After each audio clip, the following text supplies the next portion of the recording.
السلام علیکم ورحمۃ اللہ وبرکاتہ۔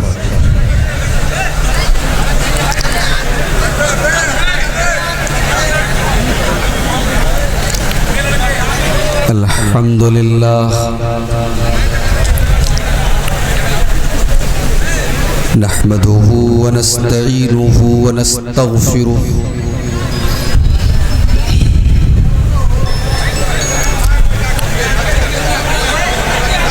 ونعوذ باللہ من شرور انفسنا ومن سیئات اعمالنا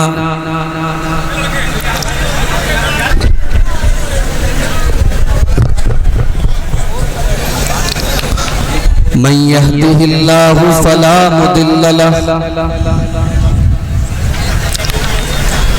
ومن يضلل فلا هادي له وأشهد أن لا إله إلا الله وحده لا شريك له وأشهد أن محمدا عبده ورسوله يا أيها الذين آمنوا اتقوا الله حق تقاته ولا تموتن إلا وأنتم مسلمون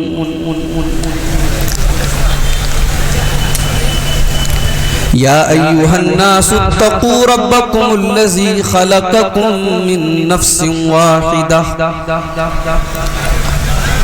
وخلق منها زوجها وبث منهما رجالا كثيرا ونساء واتقوا الله الذي تساءلون به والأرحام إن الله كان عليكم رقيبا يا أيها الذين آمنوا اتقوا الله وقولوا قولا سديدا يصلح لكم أعمالكم ويغفر لكم ذنوبكم ومن يطع الله ورسوله فقد فاز فوزا عظيما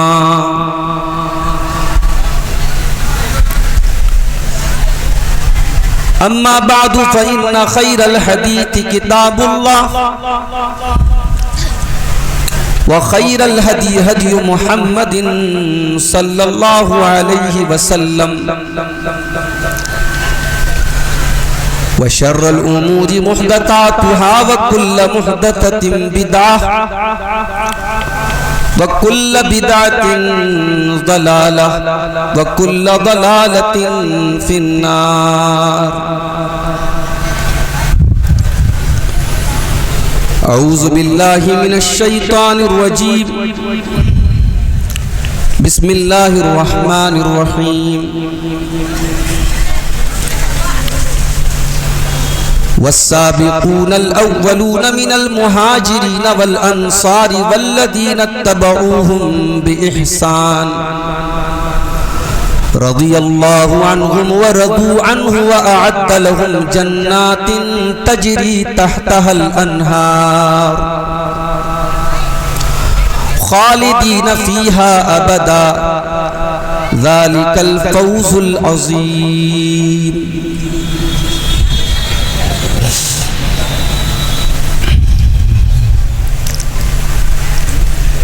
ایسے میرے آقا کے دلارے ہیں صحابہ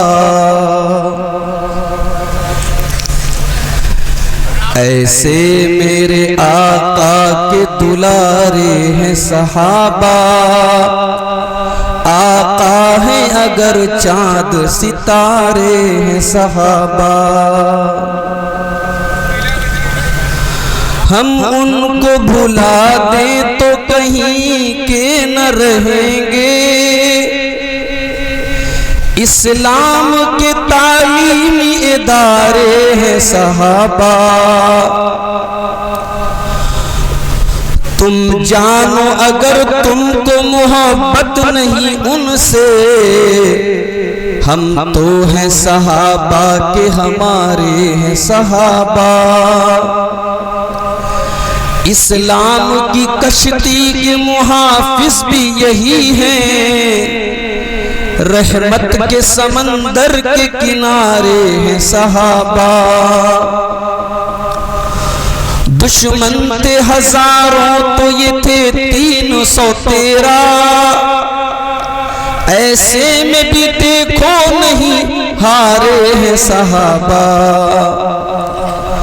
دنیا ہی میں دے دی گئی جنت کی بشارت، آقا نے کچھ اس طرح نکھارے ہیں صحابہ،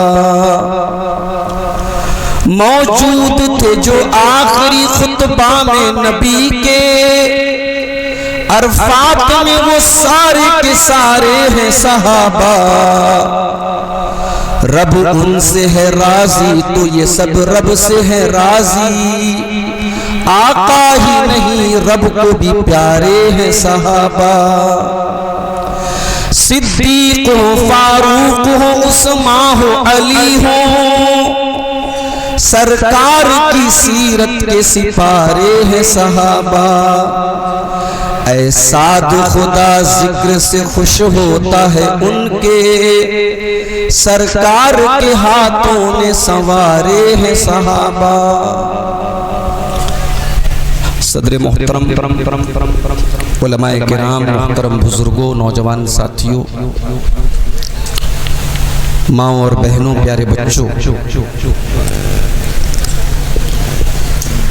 کئی سال کی گیپنگ کے بعد آزاد پارک کے اس تاریخی میدان میں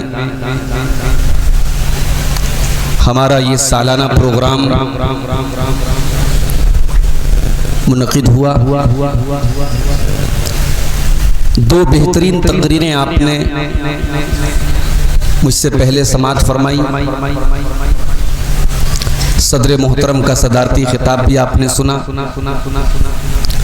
شیخ ظفر نعمان مکی حفظہ اللہ نے حسد کی برائی اور اس کی مذمت پر ایک جامع خطاب آپ کے سامنے پیش کیا۔ مجھے جس ٹاپک پر، جس عنوان پر کچھ گفتگو کرنی ہے وہ ہے عظمت صحابہ۔ صحابہ کی عظمت کیا ہے، صحابہ کا مقام کیا ہے؟ اس سے پہلے کہ ہم صحابہ کا مقام بیان کریں، پہلے یہ سمجھ لیتے ہیں کہ صحابہ کہتے کس کو؟ صحابہ یہ عربی زبان میں صحابی کی جمع ہے، اور صحابی اس انسان کو کہتے ہیں جس نے ایمان کی حالت میں جناب محمد رسول اللہ صلی اللہ علیہ وسلم سے ملاقات کی، ایمان کی حالت میں نبی سے ملاقات ہوئی ہو اور ایمان کی حالت میں انتقال ہوا ہو، ہر اس انسان کو صحابی بولتے ہیں۔ اب چاہے وہ ایک دن کے لیے نبی کے ساتھ رہا ہو، ایک سال کے لیے نبی کے ساتھ رہا ہو، ایسے بھی صحابہ تھے، ایمان لائے اور ڈائریکٹ جنگ کے میدان میں گئے اور شہید ہو گئے، ایک ٹائم کی نماز بھی پڑھنے کا ان کو موقع نہیں ملا، مگر وہ صحابی بھی ہیں اور جنتی بھی ہیں۔ تو صحابی کی ڈیفینیشن سمجھ لو، صحابی کی پریبھاشا سمجھ لو۔ صحابی کس کو بولتے ہیں؟ ہر اس انسان کو جس نے ایمان کی حالت میں نبی سے ملاقات کی ہو اور ایمان کی حالت میں ان کا انتقال ہوا۔ صحابہ کا مقام کیا ہے؟ اگر ایک جملے میں بولا جائے کہ صحابہ کا مقام کیا ہے، تو صحابہ کا مقام یہ ہے کہ وہ صحابہ ہے، بس بات ختم۔ صحابہ کی عظمت کے لیے یہی کافی ہے کہ وہ صحابہ ہے۔ قیامت تک اللہ کے اولیاء پیدا ہوں گے، نیک بندے پیدا ہوں گے، تہجد گزار پیدا ہوں گے، پرہیزگار پیدا ہوں گے، مگر اب کوئی صحابی پیدا نہیں ہو سکتا۔ یہ رتبہ بلند ملا جس کو مل گیا، یہ رتبہ جس کو ملنا تھا مل گیا، اب کوئی صحابی نہیں بن سکتا۔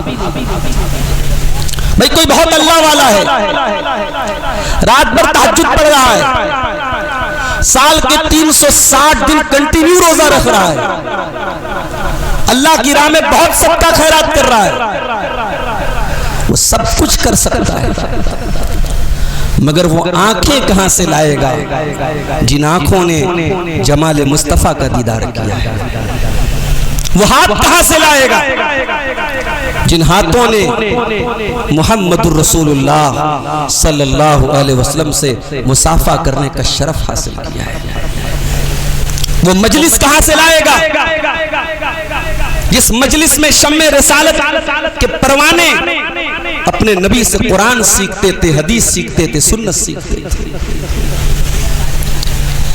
کوئی صحابی نہیں بن سکتا میرے بھائی،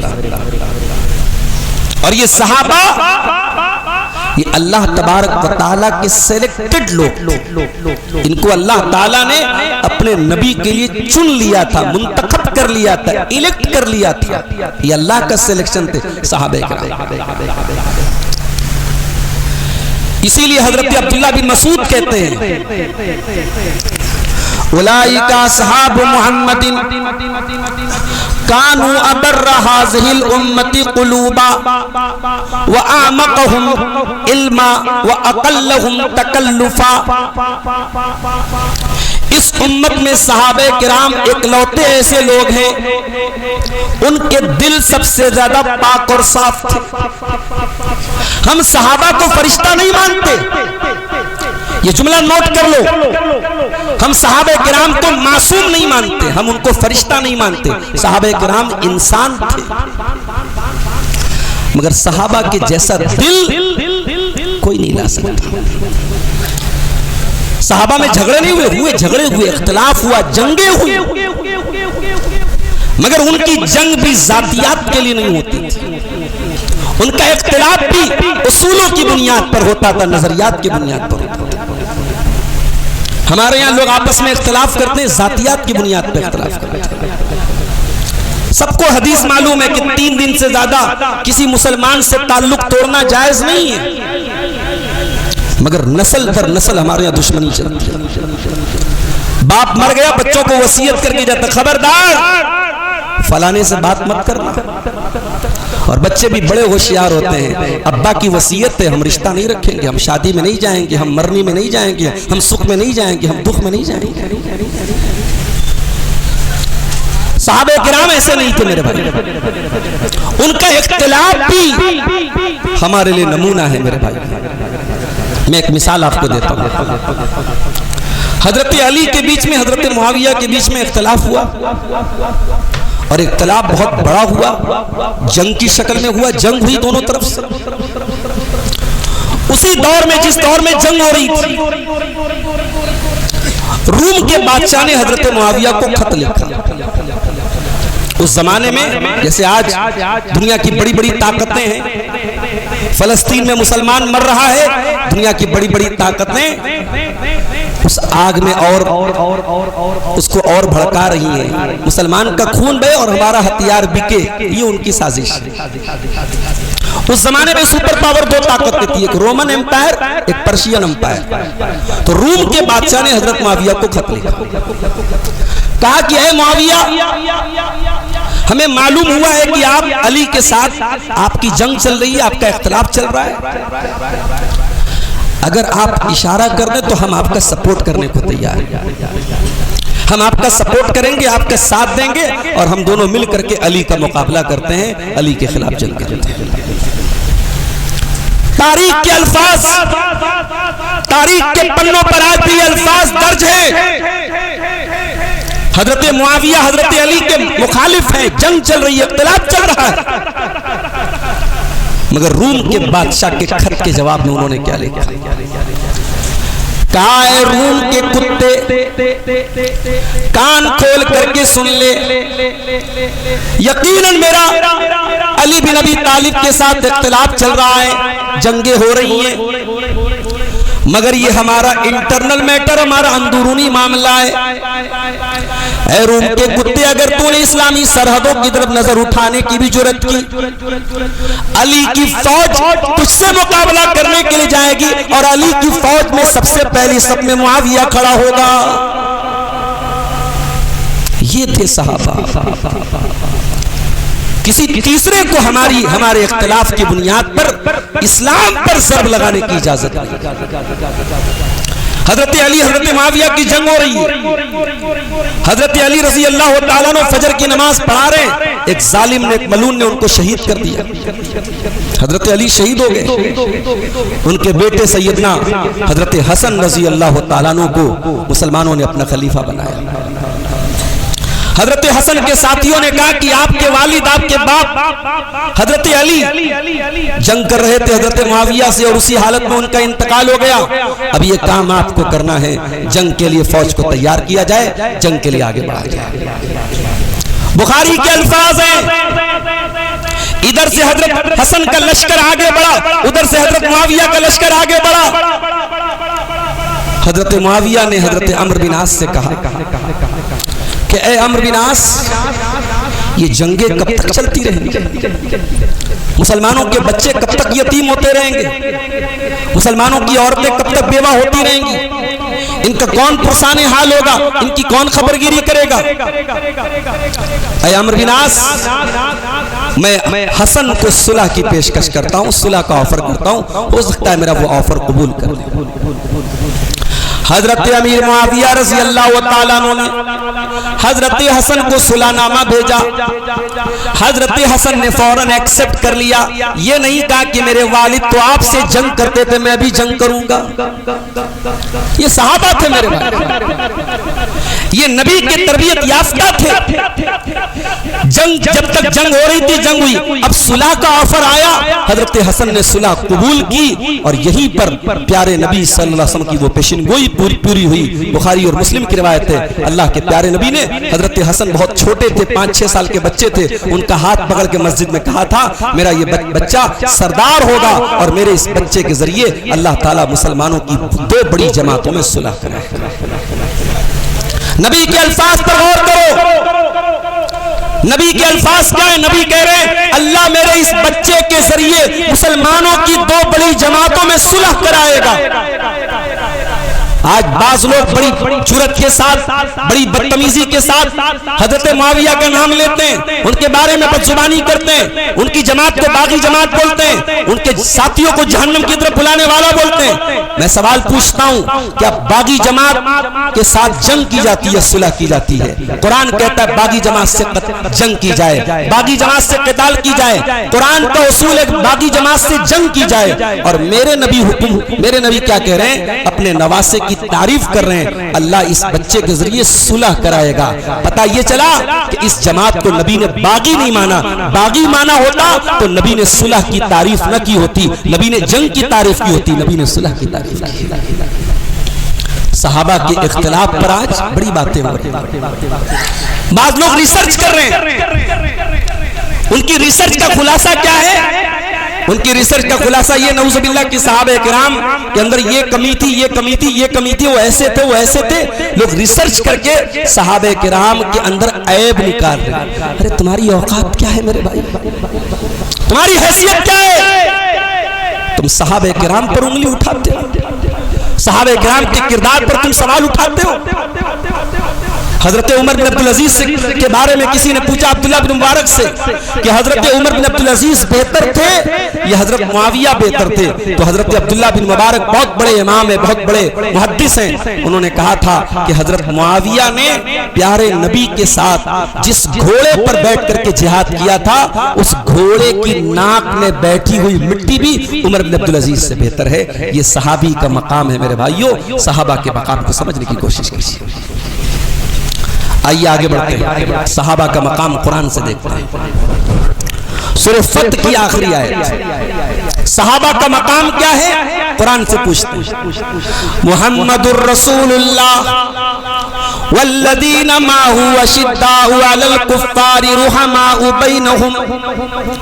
محمد اللہ کے رسول ہیں صلی اللہ علیہ وسلم، اور جو آپ کے ساتھی ہیں اشداء علی الکفار، وہ اللہ کے دشمنوں کے لیے بہت سخت ہیں، رحماء بینہم، اور آپس میں بہت رحم دل ہیں.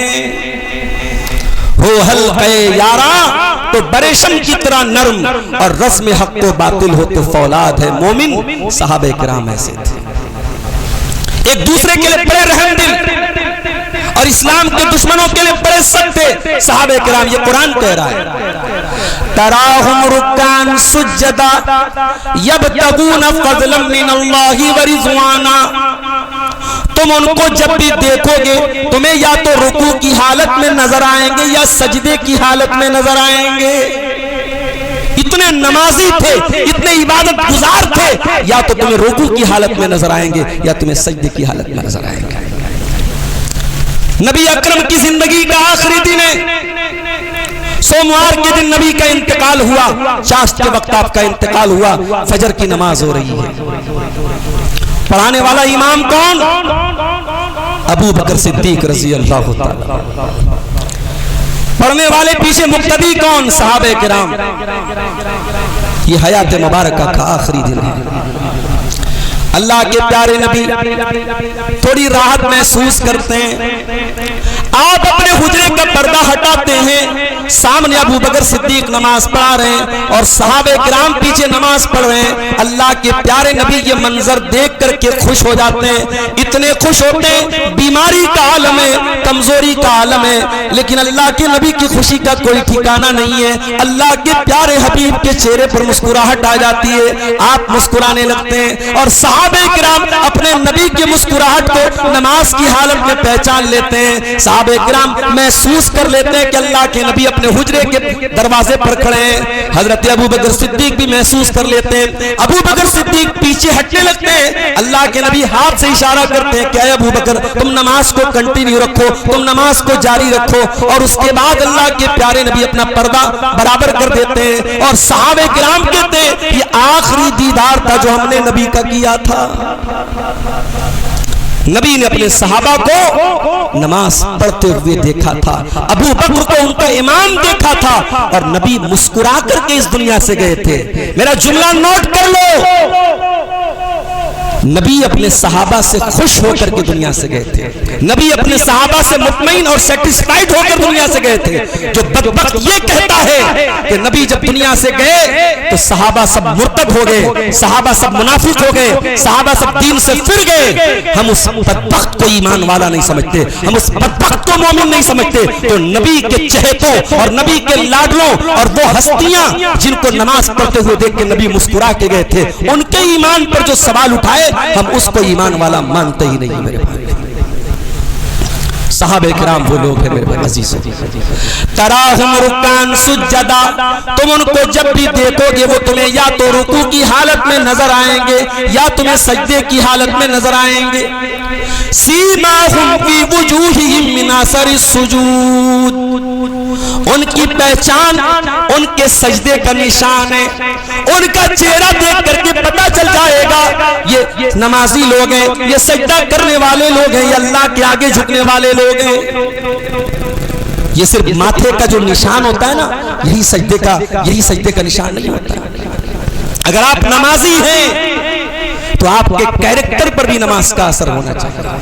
نمازی ہیں، چہرے پر داڑھی ہے اور بے ایمانی کر رہے ہو، فراڈ کر رہے ہو، لوگوں کا حق مار رہے ہو، تو آپ ایک نمازی کی چھوی خراب کر رہے ہو، ایک داڑھی والے کی چھوی خراب کر رہے ہو، ایک مسلمان کی امیج خراب کر رہے ہو. میرے بھائی نماز کا اثر آپ کے اخلاق پر پڑنا چاہیے. اللہ تعالیٰ اپنے نبی کے صحابہ کے بارے میں کہہ رہا ہے ان کی پہچان ان کے چہروں سے ظاہر ہو جاتی ہے. اس کے بعد فرمایا ذالک مثلہم فی التوراۃ والانجیل، اور میرے نبی کے صحابہ کا تذکرہ تمہیں قرآن کے ساتھ ساتھ تورات میں بھی ملے گا اور انجیل میں بھی ملے گا. کزرع اخرج شطأہ فآزرہ فاستغلظ فاستوى على سوقه يعجب الزراع ليغيظ بهم الكفار. اللہ صحابہ کی مثال دے رہا ہے اللہ. میرے نبی کے صحابہ کی مثال ایسی ہے جیسے کوئی پیڑ ہے, کوئی پودا ہے, وہ اس پودے کی جو کوپلیں ہوتی ہیں وہ دھیرے دھیرے نکلتی ہیں, پھر وہ پودا موٹا ہوتا ہے, اس کا تنا موٹا ہوتا ہے, مضبوط ہوتا ہے, پھر وہ پودا اپنے تنے پر کھڑا ہو جاتا ہے, پھر وہ پودا لہلہانے لگتا ہے, ہرا بھرا ہو جاتا ہے, اور جب وہ پودا ہرا بھرا ہو جاتا ہے تو کفار اس کو دیکھ کر کے جلتے ہیں.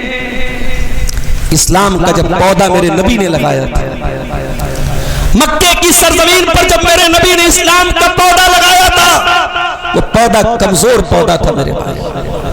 اس پودے کو ابو بکر نے پانی دیا, اس پودے کو عمر فاروق نے پانی دیا, اس پودے کو عثمان غنی نے پانی دیا, اس پودے کو علی مرتضیٰ نے پانی دیا, اس پودے کو بلال حبشی نے پانی دیا, اس پودے کو عمار بن یاسر نے پانی دیا, اس پودے کو صحابہ کرام نے اپنے خون جگر سے سینچا تھا میرے بھائی. کبھی موقع ملے سوشل میڈیا کی زندگی سے باہر نکلنے کا, انسٹاگرام اور فیس بک اور سوشل میڈیا کی فضول ریلز کو دیکھنے سے میرے نوجوانوں کبھی فرصت ملے تو کبھی اپنے نبی کی مکی زندگی کے حالات ذرا پڑھیے اور دیکھیے کہ صحابہ کرام نے کتنا جھیلا ہے, کتنا سروائیو کیا ہے. آج تو ہم اور آپ ذرا سی کوئی آزمائش دیکھتے ہم مایوس ہو جاتے ہیں. کسی مسجد کے بارے میں خبر سنتے ہیں کہ مسجد کو گرانے کی بات ہو رہی ہے, ہمارا دل تڑپنے لگتا ہے. ابھی ایک بدبخت کی 2 دن پہلے کی سپیچ سوشل میڈیا پر وائرل ہوئی, اس نے ہمارے نبی کے بارے میں بڑے گستاخانہ کلمات استعمال کیے, بڑی بدتمیزی اور بڑی بیہودہ زبان اس نے استعمال کی, اور ابھی میرے پاس سوشل میڈیا سے خبر آئی ہے اس ملعون کو گرفتار کر لیا گیا ہے. اللہ کرے کہ وہ انسان اپنے انجام تک پہنچے. ہم ایسے بدبختوں کا نام بھی اپنے اسٹیج پر لینا گوارا نہیں کرتے جو نبی کی توہین کرے میرے عزیزوں. لیکن آپ غور کریں صحابہ کرام اپنے نبی کے ساتھ کتنی مشکلات سہ رہے ہیں میرے بھائی. کون سی ایسی قربانی ہے جو صحابہ کرام نے نہیں دی؟ ہم نے تو کچھ نہیں کھویا, ہم تو مسلمان گھر میں پیدا ہوئے, ہم تو بڑے کمفرٹ زون میں رہنے والے لوگ ہیں, بڑے آرام سے رہتے ہیں, ہمیں اسلام پر چلنے کی تو کوئی سزا نہیں ملی. صحابہ کرام کو اسلام پر چلنے کی سزا ملی. حضرت سمیہ کو دیکھو, ان کی پوری فیملی کو, پورے پریوار کو ستایا جا رہا ہے. ان کا جوان بیٹا عمار بھی ہے, ان کے شوہر یاسر بھی ہیں. سمیہ کو بادا گیا, ان کے بیٹے کو بادا گیا, ان کے شوہر کو بادا گیا. ابو جہل نے دھمکی دی, اے سمیہ اگر تو نے اسلام نہ چھوڑا, تو نے ایمان نہ چھوڑا, اے سمیہ تیرے بدن کے کپڑے چھین لیے جائیں گے, تجھے برہنہ کر دیا جائے گا.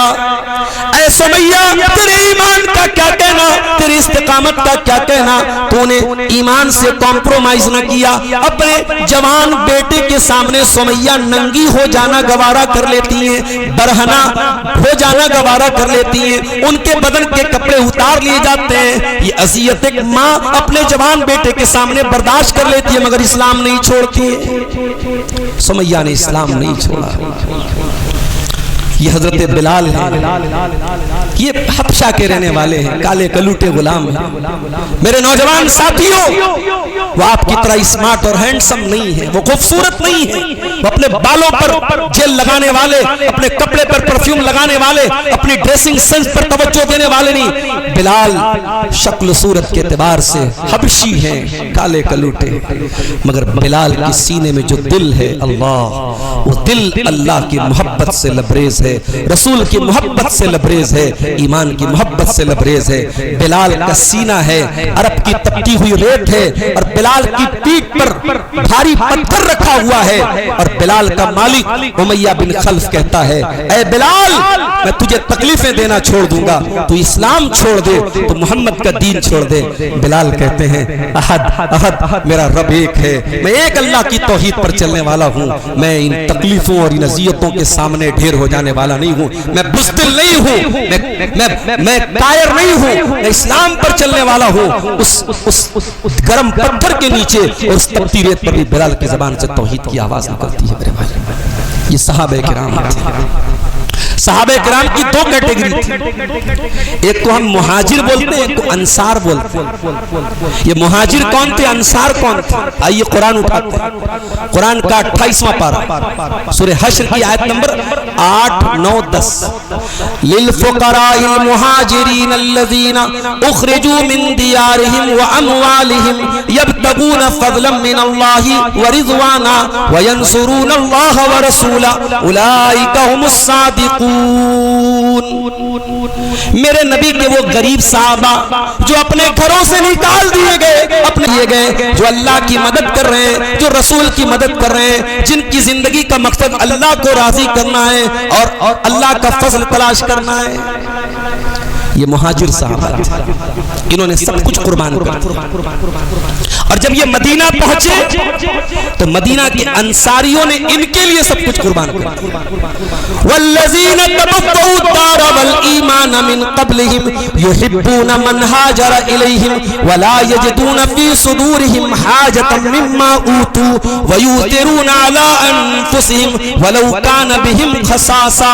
اور میرے نبی کے وہ صحابہ جو پہلے سے مدینہ میں رہتے تھے اور پہلے سے ایمان لا چکے تھے، وہ اپنے ان مہاجر بھائیوں سے محبت کرتے تھے۔ پتہ یہ چلا کہ دو کیٹیگری ہے، ایک دین کے لیے سب کچھ لٹانے والے اور ان لوٹے ہوئے لوگوں کے لیے اپنا سب کچھ لٹانے والے۔ تو یا تو مہاجر بن جاؤ یا انصار بن جاؤ، یا تو دین کے لیے سب کچھ لٹانے والے بن جاؤ یا جو لٹا رہے ہیں ان کا سپورٹ کرنے والے بن جاؤ۔ یہ دو کیٹیگری ہے، ایک مہاجرین صحابہ کی، ایک انصار صحابہ۔ اس کے بعد ایک تیسری کیٹیگری بھی ہے، والذین جاءوا من بعدهم یقولون ربنا اغفر لنا ولاخواننا الذین سبقونا بالایمان ولا تجعل فی قلوبنا غلا للذین آمنوا ربنا انک رؤوف رحیم۔ یہ تیسری کیٹیگری ہے۔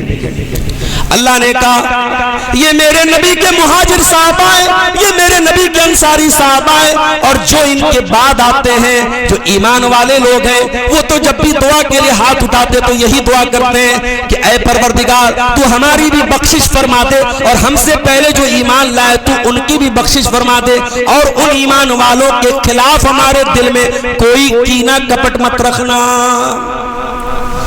اللہ کی قسم ہمیں فخر ہے، ہمیں ناز ہے کہ ہم صحابہ سے محبت کرتے ہیں۔ ہم ان لوگوں میں سے بھی نہیں ہیں جو اہل بیت کی محبت کے نام پر صحابہ کو گالیاں دیتے ہیں، اور ہم ان بد نصیبوں میں سے بھی نہیں ہیں جو صحابہ کرام کی محبت کے نام پر اہل بیت کی توہین کرتے ہیں۔ ہمارے تو دونوں ہاتھ میں لڈو ہے میرے بھائی، ہم تو صحابہ کرام سے بھی محبت کرتے ہیں اور ہم تو اہل بیت سے بھی محبت کرتے ہیں۔ اور کان کھول کے سن لو، علی کی محبت کا یہ تقاضا نہیں ہے کہ ابو بکر کو برا بھلا کہا جائے، اور ابو بکر کی محبت کا یہ تقاضا نہیں کہ علی کو برا بھلا کہا جائے۔ ہمیں ابو بکر بھی پیارے ہیں، ہمیں علی بھی پیارے ہیں، ہمیں عمر بھی پیارے ہیں، ہمیں عثمان بھی پیارے ہیں۔ روئیں وہ اور پچھتائیں وہ جن کی زبانیں ان مقدس ہستیوں کے بارے میں بدتمیزی اور گستاخی کریں۔ ہمیں الحمدللہ بہت ہی شرح صدر اور اطمینان ہے اپنے عقیدے اور اپنے ایمان پر کہ ہم صحابہ کرام سے بھی محبت کرتے ہیں اور ہم اہل بیت سے بھی محبت کرتے ہیں۔ اور اگر کوئی کہتا ہے کہ نہیں صاحب ایسا کیسے ہو سکتا ہے، قاتل سے بھی ہمدردی اور مقتول سے بھی ہمدردی، یہ کیسے ہو سکتا ہے؟ اگر آپ علی سے محبت کرتے ہیں تو آپ کو ابو بکر کو برا بھلا کہنا پڑے گا۔ آئیے اس کا جواب بھی میں آپ کو دے دیتا ہوں۔ ابو بکر صدیق رضی اللہ تعالیٰ عنہ خلیفہ ہو گئے، حضرت علی کسی بات پہ ناراض ہے۔ 6 مہینہ ہو گیا حضرت علی نے بیعت نہیں کی، بخاری کی روایت آپ کو پڑھ کے سنا رہا ہوں۔ حضرت ابو بکر صدیق خلیفہ ہو گئے، حضرت علی نے بیعت نہیں کی، 6 مہینہ گزر گیا۔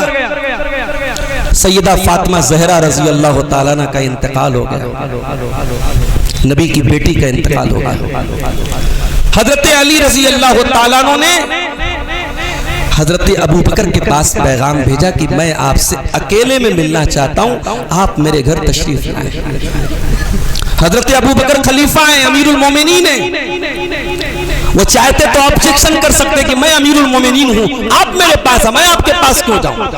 انا کا مسئلہ نہیں تھا صحابہ کرام کے۔ ہمارے یہاں خاندانوں اور رشتہ داریوں میں یہ سارا معاملہ خراب کیا ہے انا نے۔ صحابہ کرام نے اپنی انا کو قربان کیا ہے میرے بھائیوں، جہاں قربان کرنے کا موقع ہے۔ حضرت علی نے پیغام بھیجا کہ اے ابو بکر میں آپ سے ملنا چاہتا ہوں، میرے گھر تشریف لائیے۔ حضرت ابو بکر حضرت علی سے ملنے جاتے ہیں، دونوں نے ایک دوسرے سے گلہ شکوہ پیش کیا۔ حضرت علی کہتے ہیں اے ابو بکر میں آپ کی کسی فضیلت کا انکار نہیں کرتا، اللہ نے آپ کو جتنی فضیلتوں سے نوازا ہے میں سب مانتا ہوں، مگر میں رسول کا رشتہ دار ہوں، میری رسول سے قرابت ہے، میں رسول کے چچا کا بیٹا ہوں، رسول کا داماد ہوں، مجھے ایسا محسوس ہوتا ہے کہ اس رشتہ داری کی وجہ سے مجھ سے مشورہ لینا چاہیے تھا، میرے مشورے کے بغیر کوئی قدم نہیں اٹھانا چاہیے تھا، مجھے اس بات پر ناراضگی ہے۔ دیکھیں گلہ ہے، شکوہ ہے، حضرت علی رضی اللہ تعالیٰ عنہ اپنا شکوہ پیش کر۔ حضرت ابو بکر جواب کیا دیتے ہیں؟ واللہ لقرابت رسول اللہ صلی اللہ علیہ وسلم احب الی ان اصل قرابتی۔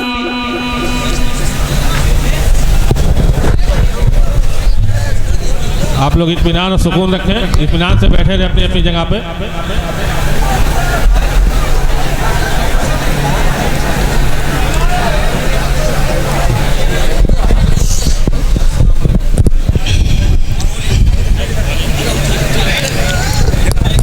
آپ حضرات ایک دینی پروگرام میں ہیں، سکون اور وقار کے ساتھ بیٹھے رہیں۔ ہمارے شیخ ہم سب کے بڑے محترم اسٹیج پر تشریف لا چکے ہیں، شیخ محمد جرجیز صاحب سراجی اٹاوی حفظہ اللہ۔ تھوڑی دیر گفتگو کرنے کے بعد میں انشاءاللہ مائک ان کے حوالے کروں گا، آپ لوگ اطمینان سے بیٹھیں۔ حضرت علی حضرت ابو بکر صدیق آپس میں گلے شکوے پیش کرتے ہیں۔ حضرت علی کہتے ہیں اے ابو بکر میں رسول کا رشتہ دار ہوں، میں رسول سے قرابت رکھتا ہوں، میرا زیادہ حق تھا مجھ سے مشورہ لیا جاتا۔ حضرت ابو بکر جواب دیتے ہیں، بخاری کے الفاظ ہیں والذی نفسی بیدہ لقرابت رسول اللہ صلی اللہ علیہ وسلم احب الی ان اصل قرابتی۔ اے علی میں اپنی رشتہ داری سے زیادہ رسول کی رشتہ داری کی قدر کرتا ہوں، رسول کی رشتہ داری مجھے زیادہ محبوب اور زیادہ پیاری ہے اپنی رشتہ داری سے۔ یہ ابو بکر صدیق کے الفاظ ہیں اور یہ ان لوگوں کے منہ پر تھپڑ ہیں جو حضرت علی اور حضرت ابو بکر کو ایک دوسرے کا دشمن قرار دیتے ہیں۔ اور آگے بڑھیے، حضرت عمر کی شہادت ہوئی، ابو لولو فیروز نے حملہ کیا، حضرت عمر گھر لائے گئے، آخری ٹائم میں حضرت عمر فاروق انتقال ہو گیا، جنازہ چارپائی، جنازے کی چارپائی رکھی ہوئی ہے، لوگ آ رہے ہیں دعائیں کر رہے ہیں حضرت عمر کے لیے۔ بخاری کے الفاظ ہیں، عبداللہ بن عباس کہتے ہیں میرے کندھے پر کسی نے ہاتھ رکھا، میرے پیچھے سے کوئی آیا میرے کندھے پر ہاتھ رکھا اور حضرت عمر کے جنازے کی طرف دیکھ کے کہا ما خلفت احدا احب ان القى اللہ بمثل عملہ منک۔ کہ اے دنیا سے جانے والے، اللہ کی قسم اگر میں کسی کے بارے میں یہ تمنا کروں کہ اس کے جیسا عمل لے کر کے میں اللہ کے پاس جاؤں تو اے عمر بن خطاب وہ تم ہو۔ اللہ کی قسم ہے عمر، مجھے یقین ہے کہ اللہ تمہیں تمہارے دونوں ساتھیوں کے ساتھ رکھے گا، اللہ تمہیں جناب محمد رسول اللہ اور حضرت ابو بکر صدیق کے ساتھ تمہیں رکھے گا۔ اور میں اس لیے یہ بات کہہ رہا ہوں کہ میں نے اکثر اپنے نبی کی زبان سے سنا تھا ذهبت انا و ابو بکر و عمر، اتیت انا و ابو بکر و عمر، میں نے اکثر اپنے نبی کی زبان سے سنا تھا کہ میں گیا، ابو بکر گئے، عمر گئے، میں آیا، ابو بکر آئے، عمر آئے، تو جب ہر جگہ ابو بکر اور عمر اپنے نبی کے ساتھ تھے تو جنت میں بھی اپنے ساتھ رہیں گے۔ عبداللہ بن عباس کہتے ہیں میں نے پلٹ کے دیکھا کہ جملہ کہنے والے کون ہیں، وہ حضرت علی بن ابی طالب رضی اللہ تعالیٰ عنہ۔ یہ افسانے گڑے گئے، اسلام کی تاریخ کو مسخ کرنے کے لیے افسانے گڑے گئے کہ اہل بیت اور صحابہ میں دشمنی تھی. کوئی دشمنی نہیں تھی. صحابہ کرام اور اہل بیت ایک دوسرے کی بڑی عزت کرتے تھے, محبت کرتے تھے میرے بھائی. تو صحابہ کرام وہ لوگ ہیں میرے عزیز. اور ایک اور بات میں بیان کر دوں آپ کو, ہم لوگ جب حدیث پڑھتے ہیں نا, حدیث میں ایک علم آتا ہے, علم جرح و تعدیل کا علم. حدیث میں جتنے راوی آتے ہیں ان راویوں کو چیک کیا جاتا ہے کہ یہ راوی ثقہ ہے, ضعیف ہے, یہ صحیح ہے, یہ کیسا راوی ہے, اس کو چیک کیا جاتا ہے. وہ پورا ایک علم ہے, ایک فن ہے, اس کو جرح و تعدیل کا علم ہے. اب ایک جملہ سنو میرا, حدیث کی سند میں کوئی بھی راوی آئے گا اس کو چیک کیا جائے گا کہ وہ راوی صحیح ہے یا ضعیف ہے. لیکن اگر حدیث کی سند میں کوئی ایک راوی ایسا آ گیا کہ جس کے بارے میں کنفرم ہے کہ وہ صحابی ہے, اس کا نام بھی نہیں پتا, اگر یہ معلوم ہے کہ صحابی ہے, اس کو پھر چیک نہیں کیا جائے گا, اس کو ویریفائی مان لیا جائے گا. صحابہ کرام کو کوئی ضعیف نہیں کہہ سکتا, صحابہ کرام کی کوئی تجریح نہیں کر سکتا, ان کو کوئی ریجیکٹ نہیں کر سکتا. کیوں؟ کیونکہ صحابہ کرام کو اللہ تعالیٰ چیک کر چکا ہے, اللہ ان کا امتحان لے چکا ہے. اولئک الذین امتحن اللہ قلوبہم للتقوی, میں اپنے نبی کے صحابہ کا امتحان لے چکا ہوں, میں ان کی پریکشا لے چکا ہوں, ان کا ایگزام لے چکا ہوں, اور اس ایگزام میں وہ کھرے اتر چکے ہیں, وہ 100 میں 100 مارکس حاصل کر چکے ہیں. سورہ توبہ کی 100 نمبر کی آیت اٹھاؤ, والسابقون الاولون من المہاجرین والانصار والذین اتبعوہم باحسان. میرے نبی کے وہ صحابہ جو ہجرت کرنے والے مہاجر تھے, یا وہ صحابہ جو انصاری تھے, جو پہلے ایمان لائے, جو بعد میں ایمان لائے, رضی اللہ عنہم ورضوا عنہ واعد لهم جنات تجری تحتها الانہار.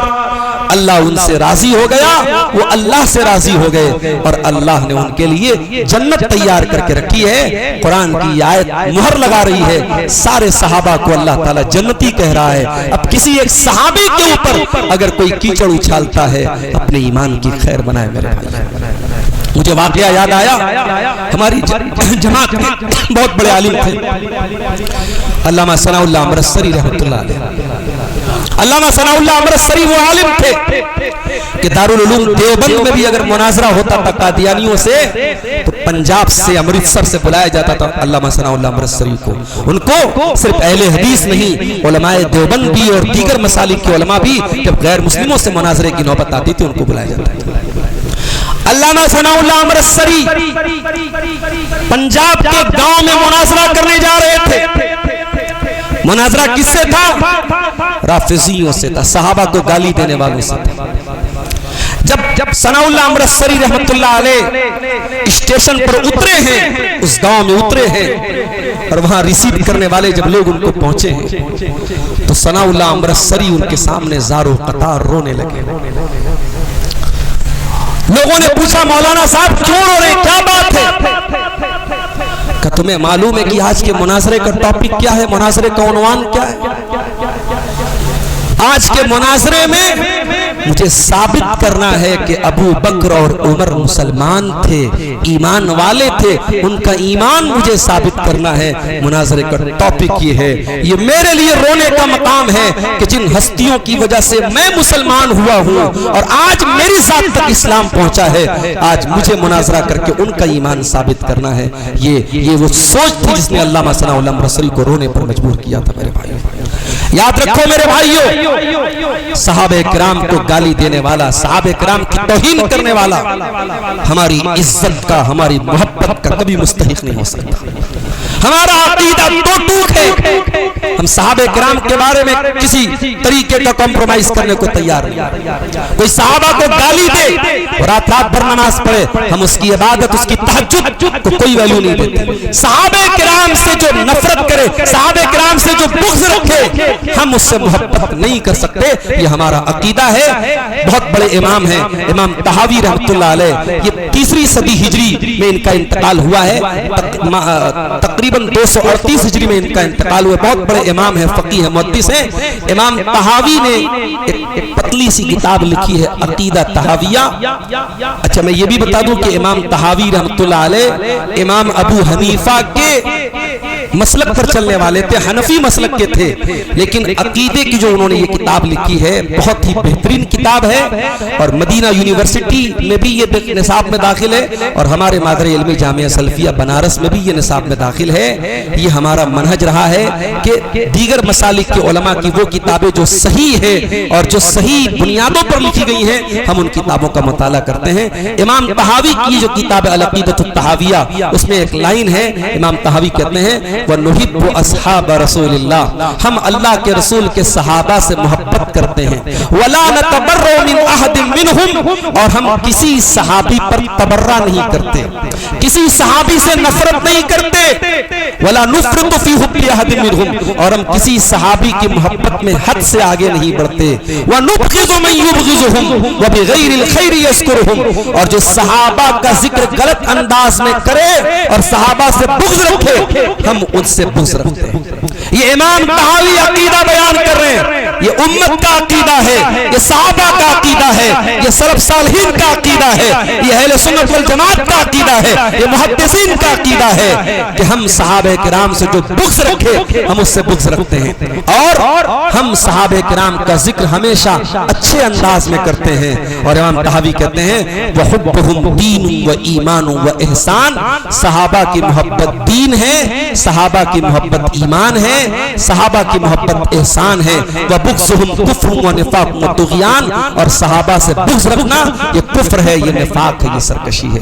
میرے عزیزوں, میں آخر میں پھر کہہ رہا ہوں, صحابہ معصوم نہیں تھے, ان کے ساتھ بھی انسانی کمزوری تھی, مگر ان کی نیتوں پر حملہ کرنا یہ بالکل جائز نہیں ہے. ان کی نیتوں کی گارنٹی اللہ نے لی ہے. صحابہ کرام سے غلطیاں ہوئی, ان غلطیوں کا ذکر بھی قرآن میں اللہ نے کیا ہے, مگر اللہ نے فوراً یہ بھی ذکر کر دیا ان سے غلطی ہوئی لیکن ہم نے معاف کر دیا, ہم نے معاف کر دیا.